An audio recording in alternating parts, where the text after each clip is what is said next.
નમસ્કાર મિત્રો, આજના વિડીયોમાં તમારું સ્વાગત છે। મિત્રો, આજનો વિડીયો છે સ્પેશિયલ છે કેમ કે આજે હું પ્રતિભાશાળી વિદ્યાર્થીઓ માટે પ્રવૃત્તિ પાથે નામનો જે તાલીમ વર્ગ ચાલી રહ્યો છે 2 દિવસીય તાલુકા કક્ષાએ, તેને લઈને વિડીયો લઈને આવ્યો છું કે જેમાં આજે પ્રથમ દિવસે BRC ભવન કેશોદ ખાતે કેટલા તાલુકાઓનો આ જે તાલીમ વર્ગ હતો તે હતો અને તેમાં કઈ કઈ પ્રવૃત્તિ કરવામાં આવી, કઈ કઈ માહિતી આપવામાં આવી, તેના વિશે આજનો વિડીયો છે। તો વિડીયો પૂરો જોજો જેથી કરીને તમને પૂરી માહિતી મળી જશે। તો ચાલો આજનો વિડીયો શરૂ કરીએ।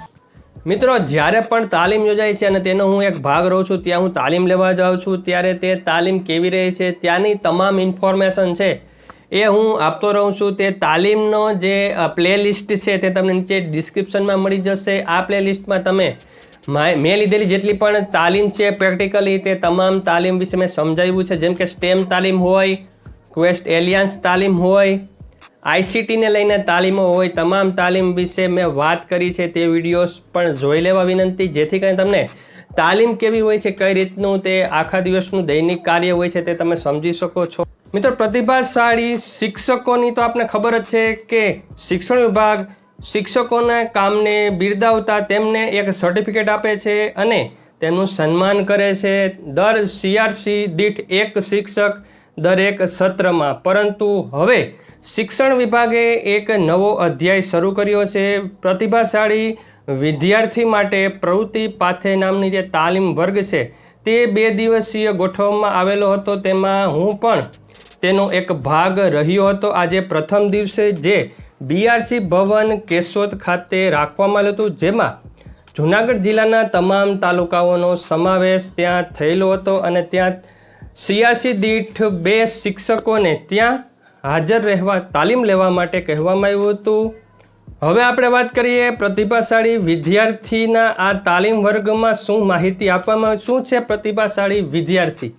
મિત્રો, તમને ખબર જ છે કે જ્યારે આપણે વર્ગમાં પ્રવેશ કરીએ છીએ, આપણા વર્ગખંડમાં 10% બાળકો હોય છે, એ બાળકોને આપણે કંઈ પણ શીખવાડીએ છીએ એટલે તે તરત જ કેપ્ચર કરી લે છે અને તેને તરત જ આવડી જાય છે જે તે મુદ્દો, ત્યારે તે વિદ્યાર્થીઓને આપણે પ્રતિભાશાળી કહીશું।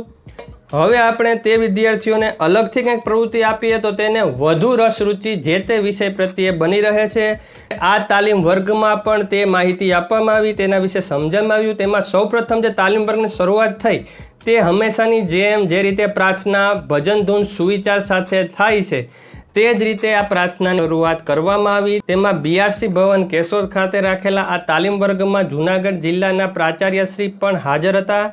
તેમણે ઉદ્બોધન આપ્યું, માર્ગદર્શન આપ્યું તાલીમ વિશે અને સાથે લેક્ચરર હતા, તેમણે પણ આમાં ઉદ્બોધન આપેલું હતું આ તાલીમ વર્ગ વિશે। ત્યારબાદ જે બહોળી સંખ્યામાં શિક્ષકોને આ તાલીમમાં બોલાવવામાં આવેલા હતા, ત્યારે તેમના 2 વર્ગો પાડવામાં આવ્યા સંખ્યાને લીધે તેમના તાલુકાઓને લઈને।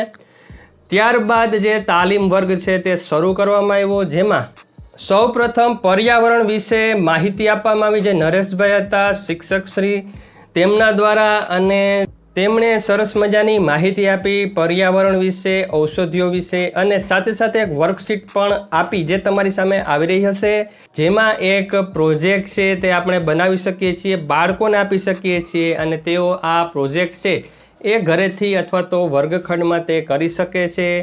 તેનું ચિત્ર દોરવાનું હોય છે, સાથે તેમના ઉપયોગો વિશે પણ માહિતી પૂરવાની હોય છે, તો આ એક પ્રોજેક્ટ તેને આપી શકાય છે। ત્યારબાદ મિત્રો, નેક્સ્ટ પીરિયડમાં જે લીગારી સાહેબ હતા જેણે સરસ મજાની વાત કરી, જેમાં એક રોબોટ છે એ સ્યુસાઇડ કરી ગયો હતો, ન્યૂઝમાં પણ એવું હતું, એ કોરિયાનો રોબોટ હતો, તે તમને ખબર હશે, તમે ન્યૂઝ વાંચ્યા હોય તો।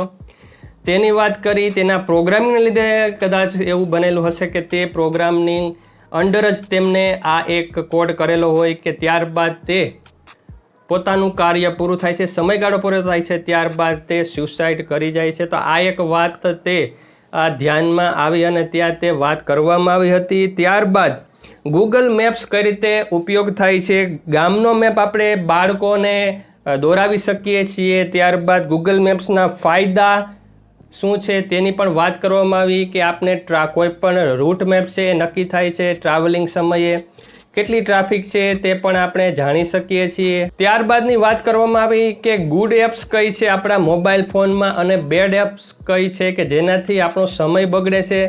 તે બંને એપ્લિકેશન છે તેમનું આપણે તફાવત પાડવાનો હતો અને તે એપ્લિકેશન છે એ કેટલી આપણા મહત્ત્વની છે તેને લઈને તે માહિતી પૂરવાર સમજાવવામાં આવ્યું હતું. તો એક આ પ્રવૃત્તિ કરવામાં આવી હતી. ત્યારબાદ ગૂગલ મેપ્સનું જે કોષ્ટક છે તે પૂર્ણ કરવા કહેવામાં આવ્યું હતું કે સમથિંગ એક સ્થળ છે ત્યાંથી બીજા સ્થળ સુધીનું અંતર ગૂગલ મેપ્સની મદદથી શોધવાનું, કેટલા કિલોમીટર છે તે શોધવાનું કહેવામાં આવ્યું હતું. તે કોષ્ટક પૂર્ણ કર્યું.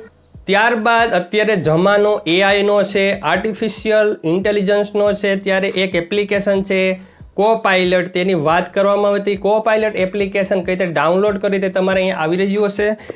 કોપાઇલટ એપ્લિકેશનમાં તમે ઇમેજ સર્ચ કરી શકો છો. ત્યારબાદ કોઈ વોઇસ દ્વારા કોઈ પણ ઇમેજ છે કે કોઈ ક્વેશ્ચન છે તેને સોલ્વ કરી શકો છો. કોપાઇલટ એપ્લિકેશન એ માઇક્રોસોફ્ટ દ્વારા બનાવવામાં આવેલી છે, ઓફિશિયલ છે, એટલા માટે તે સુરક્ષિત છે. કોપાઇલટ એપ્લિકેશન દ્વારા આપણે એઆઈની મદદથી કોઈ પણ ઇમેજ છે તેને સર્ચ કરી શકીએ છીએ કે ઇમેજ છે તે કોની છે જાણી શકીએ છીએ. ત્યારબાદ વોઇસ સર્ચ પણ કરી શકીએ છીએ અને ટેક્સ્ટ સર્ચ પણ કરી શકીએ છીએ. તો તે વાત સમજાવવામાં આવી. સાથે સાથે 15 કમાન્ડ તેમાં ફ્રી દરરોજ આપવામાં આવે છે અને તેના કરતાં વધારે કમાન્ડ આપવા હોય તો તમારે એને પેડ વર્ઝન લેવું જરૂરી છે, પરંતુ બને ત્યાં સુધી આપણે 15 કમાન્ડની ઉપર જરૂર પડતી નથી. તો ગૂગલ લેન્સની ત્યારબાદ વાત કરવામાં આવી. ગૂગલ લેન્સ દ્વારા પણ આપણે કોઈ પણ ઇમેજ છે તે કેની છે તે સર્ચ કરી શકીએ છીએ. કોઈ પણ જે ભાષા છે તેને આપણે ટ્રાન્સલેટ કરી ગુજરાતી, હિન્દી કે ઇંગ્લિશમાં પણ આપણે સમજી શકીએ છીએ. ત્યારબાદ ઇરફાનભાઈ જે જિલ્લાના સ્પોર્ટ્સના કન્વીનર છે તેમણે રમતગમત વિશે એક પીરિયડ લીધો હતો. તે પીરિયડની વાત કરવામાં આવી, જેમાં SCFI વિશે વાત કરવામાં આવી, ખેલ મહાકુંભ વિશે વાત કરવામાં આવી. ખેલ મહાકુંભમાં એક મહત્વની વાત એ કરવામાં આવી કે જે ગયા વર્ષ કરતાં આ વર્ષે ખેલ મહાકુંભનો જે ઇનામી રકમ છે તેમાં વધારો કરવામાં આવ્યો છે. જે વ્યક્તિગત ઇન્ડિવિજ્યુઅલ જે રમત હતી તેમાં 3000 હતા, ગયા વર્ષે 5000 કરી દેવામાં આવ્યા છે. ખેલ મહાકુંભ 2.0 ને લઈને મેં ઓલરેડી વિડીયો બનાવી દીધો છે, તે તમને અહીંયા આઈ બટન પર મળી જશે. તે વિડીયો સમજી લેજો, જોઈ લેજો. ત્યારબાદ વાત કરવામાં આવી DLSની. ત્યારબાદ 44 ગેમ જે રમાડવામાં આવે છે તેમાંથી અમુક ગેમ તો એવી છે કે જે તેમાં જે ગેમ્સ છે તે કોઈ રજિસ્ટ્રેશન નથી કરતું અને એક એમટી જાય છે અને એમાં કોઈ પણને ઇનામ મળતું નથી. તો તેમાં પણ રજિસ્ટ્રેશન કરી અને આપણે એ શાળાને જીતાડી શકીએ છીએ, કેમ કે બીજા કોઈ રજિસ્ટ્રેશન કરતા નથી. જે એક ટીમ જ રજિસ્ટ્રેશન કરશે એટલે તેને ઇનામ સીધું મળી જાય છે રજિસ્ટ્રેશનથી જ. તે વાત સમજાવવામાં આવી હતી. ત્યારબાદ SCFIનું સર્ટિફિકેટ બધે માન્ય છે તે વાત કરવામાં આવી કે જો SCFI અંડર આપણે ફોર્મ ભરીએ છીએ, રજિસ્ટ્રેશન કરીએ છીએ બાળકોનું, તો તેનું સર્ટિફિકેટ છે તે પોલીસની ભરતીમાં, આર્મીની ભરતીમાં, એટલે કે ભારત કક્ષાએ કે રાજ્ય કક્ષાએ ભરતી થાય છે તે દરેક જગ્યાએ આ સર્ટિફિકેટના માર્કિંગ થાય છે, ગણાય છે, તેની વાત કરવામાં આવી. ત્યારબાદ હાઇટ હન્ટ પ્રોગ્રામની પણ વાત કરવામાં આવી કે જો કોઈ વિદ્યાર્થી કે બાળક છે તેની હાઇટ છે એ ખૂબ જ વધારે છે તો તેમને આ એક ચાન્સ આપવામાં આવે છે, તેમની પણ વાત કરવામાં આવી છે. ત્યારબાદ YTPT યંગ ટેલેન્ટ અને પ્રૂવન ટેલેન્ટ વિશે વાત કરવામાં આવી હતી. ત્યારબાદ DLSS બેટરી ટેસ્ટ અંડર 9 અને અંડર 11 જે વિદ્યાર્થીઓ છે તેમના માટે જે સ્પર્ધા યોજાય છે તેની વાત કરવામાં આવી હતી. ત્યારબાદ ઇન સ્કૂલ પ્રોગ્રામની વાત કરવામાં આવી. મોબાઈલથી સ્પોર્ટ્સ SAG સાઇટ પરથી સર્ચ કરી તેમાં રજિસ્ટ્રેશન કરવાની વાત હતી, જેમાં 50 લાખ સુધીના ઇનામો પણ મળે છે.